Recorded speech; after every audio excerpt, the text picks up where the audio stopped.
Magandang araw sa lahat, welcome po ulit dito sa atin channel ang Biyahe y Komida. Maraming salamat sa lahat ng nag-subscribe indeed. Punta tayo sa atin topic, August 27, 2025. Andres Mulak, nagbunga ang kagustuhang matutong umarte. Andres Mulak, aminadong malaking bahagi si Ashtain Olvega sa kanyang career. Kapansin-pansin ang natural na talento ni Andres Mulak sa pag-arte sa teaser trailer ng Minamahal, 100 Bulaklak para kay Luna. Ipinakita ang teaser trailer ng launching movie ng tambalan nina Andres at Ashtain Olvega sa media conference na naganap sa isang events place sa Quezon City, ngayong Miyerkules, August 27, 2025. Nagpasalamat si Andres sa mga pagbati at papuring natanggap tungkol sa kanyang acting ability na resulta umano ng kagustuhan niyang matuto. Pahayag niya, "I am really eager to learn because I am very new in this industry and, yes, there is pressure given to me and my sister, Atasha Mulak. But at the end of the day, I am just really eager to learn. The way I see it is every day I come to the set or have a working day, I kind of view it as I'm getting 1% better or 1% more comfortable with my surroundings and everything. Definitely, I would say a year ago it's been a big jump. It's been a big difference and I've learned so much. That's because I'm very active always to try to learn new things in the industry." Si Andres at ang kakambal niyang si Atasha ay mga anak nina Aga Mulak at Charlene Gonzalez.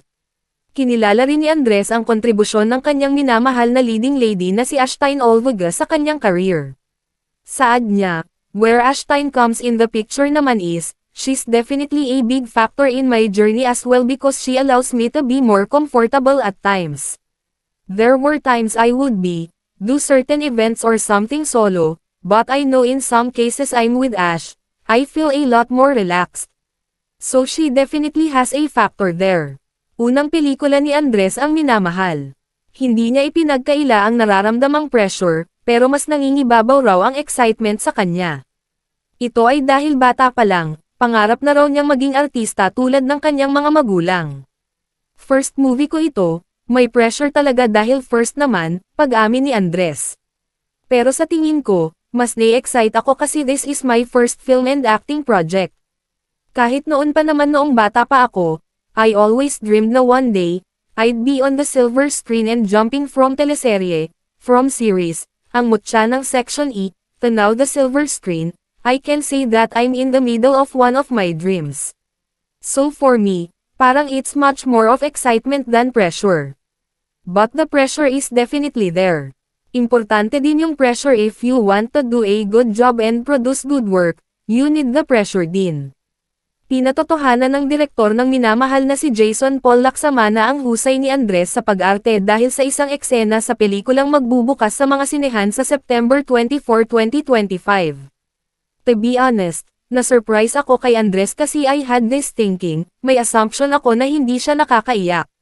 Pero take one pa lang, ibinigay na talaga niya. Parang he surpassed my expectations," sabi ni Direk Jason. Paliwanag naman ni Andres, "Kasi malalim talaga yung scene. Kahit yung lines ko dun, na-feel ko nung sinasabi ko. Kaya it was easier for me to release those emotions, kasi I really felt the lines as I was saying it." Hindi singer si Andres, pero certified hit ang kanyang cover version sa 70s song na, "Ikaw ang Miss Universe ng buhay ko." Ikinagulat daw ito ng iyang actor. "Kahit noon pa man, hindi naman ako singer tapos bigla na lang, I have to sing and I had to learn. It's all just a learning process and I am enjoying it because I really love this job. I really admire my craft. And all," sabi ni Andres.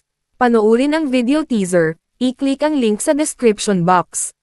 At yan ang ating latest showbiz chika update for today. Huwag kalimutan mag-subscribe, i-click ang notification bell for more showbiz chika updates at suportahan po ang ating Facebook page. Maraming salamat sa lahat ng nag-subscribe indeed, magandang buhay sa lahat, adios!